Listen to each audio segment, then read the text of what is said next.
Con lo của mà. Nhớ rồi. Nhớ rồi. Mình nhớ thế nào? Cho Naka nhớ từ. Cho sáng rồi thầy. Ồ nhớ to. Naka một phương để tiếng hả quá. Con nhớ chưa khách chẳng đây. Tôi nhớ rồi. Ní sao vậy chứ? Là cùng đây, ok.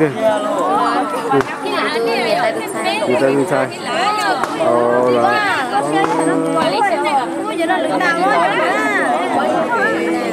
Cái gì sao? Sao tông này kìa? Chỉ cho trò bé chiều. Hai đứa rồi. Hai đứa rồi kìa. Chỉ cho trò bé chiều. Luôn bèo kìa nào. Bạc cú, sừng chi? Sừng ly. Sừng thọ. Ồ, tung đây này. Tung đây này. Lỡ cá xè. Cá xè. Nông có ở bên lọ cho. Không mà còn. Nhớ nông cá xè. Nhớ từ to. Chị cho đó. Giờ đi nhau chỉ phòng nói giờ có là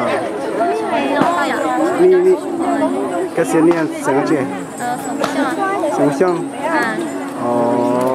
ni bỏ dây bí chung là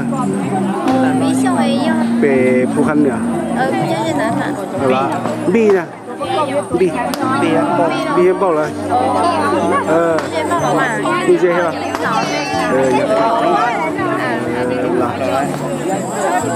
Vâng, sử dụng nhau trẻ ra xí vậy sao? Con đây xí bao là? Xí bao tới để đi được gì không? Bao nhiêu được gì à? Bao nhiêu được? Tới rồi. Họ có tầm bờ ha, giờ lột tôm gì lâu luôn đi. Cái gì nữa à? Tầm bờ chả. Xin lỗi ha. Hai tầm bờ kia mà. Chơi ý xa sự chỉ ra. Mà hàng chơi ý xa sự chỉ ra.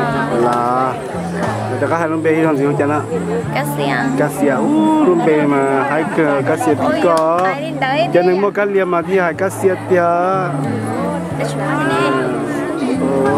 đây có màu đấy à đây có màu sắc thấy chưa đây có màu mình sắp bỏ cái lỗ tàu xe hay tàu lồng gọc cửa đúng hả?